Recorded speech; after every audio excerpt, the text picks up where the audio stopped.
perempuan itu ibu masa depan.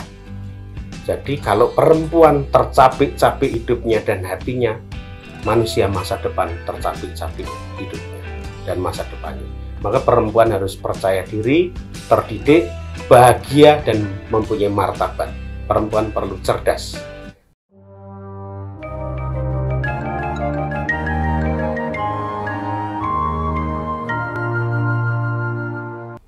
Ya, kemudian kami juga ingin mengenal tentang kue ramo, kan sebagai salah satu karya dari Romo Mangun sendiri kan.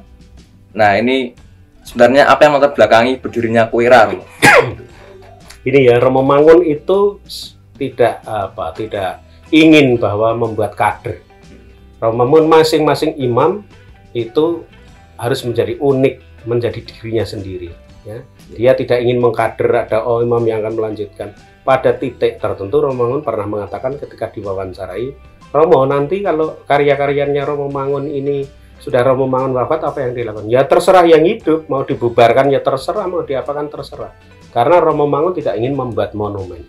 Romo Mangun itu menghayati panggilannya sebagai imam, melayani.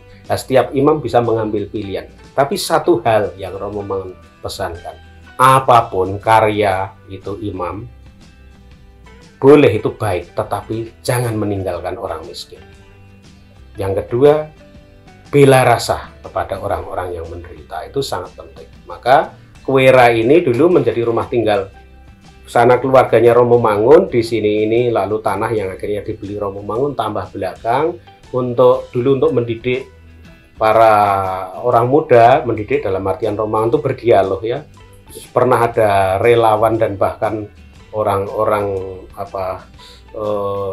angkatan tahun 98 itu para pejuang reformasi yang akhirnya dikejar-kejar aparat dan sampai bersembunyi di sini. Budiman Sujatmiko di sini, Pius Lustri Lanang pernah di sini, dan kawan-kawan pernah di sini waktu itu. Karena Romo Mangun sungguh-sungguh memiliki hati untuk orang yang berjuang bagi kemerdekaan, yang berjuang demi keadilan dan melawan ketidakadilan. Maka ini rumah orang muda disediakan bagi siapapun. Lalu rumah perjumpaan Gus Dur pernah menginap di sini, Panyawur Tera pernah berada di sini, Ibu Gedong pernah di sini. Ini rumah untuk berdialog, untuk memikirkan bangsa, untuk membangun bela rasa, kesatuan hati, supaya kita sungguh-sungguh sebagai anak-anak bangsa ini bisa terlibat. Kemudian asrama putri di belakang itu dibangun oleh Romo Mangun dulu untuk mengumpulkan teman-teman yang memiliki kepedulian mendampingi anak-anak jalanan, anak-anak di pinggir Kali Code untuk pendampingan belajar. Kan butuh kerjasama dengan banyak orang. Lalu anak-anak mahasiswa dari kalangan kurang mampu itu tinggal di sini, ada yang membayar, ada yang tidak mampu membayar, supaya mereka juga berlatih untuk bela rasa dan menjadikan hidup mereka berbagi.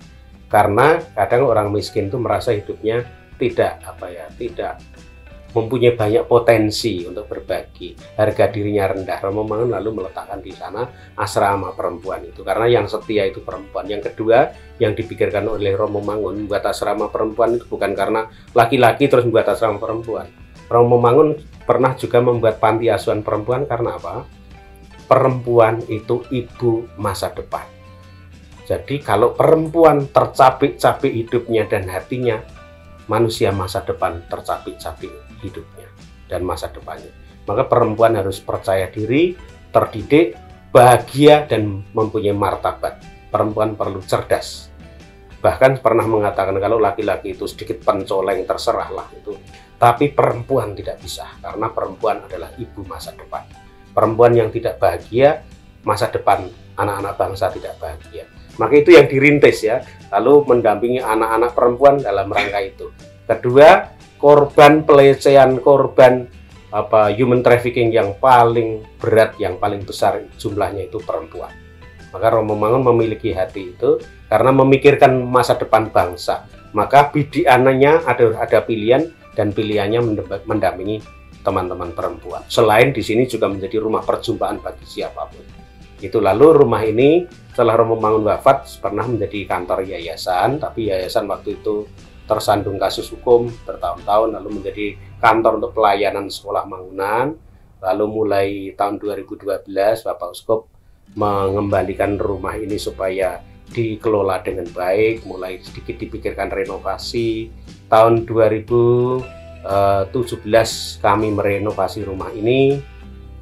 Juli 2017 Romo Edi untuk kerasulan pendidikan sebagai ketua komisi bertempat tinggal di sini dengan Romo Singgih, mendampingi guru-guru bangunan dan sekolah bangunan. Lalu saya mulai tahun 2018 bulan Februari diutus menempati rumah ini supaya lebih fokus untuk mendampingi SMP Mangunan yang sedang didirikan pada tahun 2018 itu. 2017 dimulai persiapannya, 2018 memulai aktivitas akademiknya, lalu saya masuk di sini.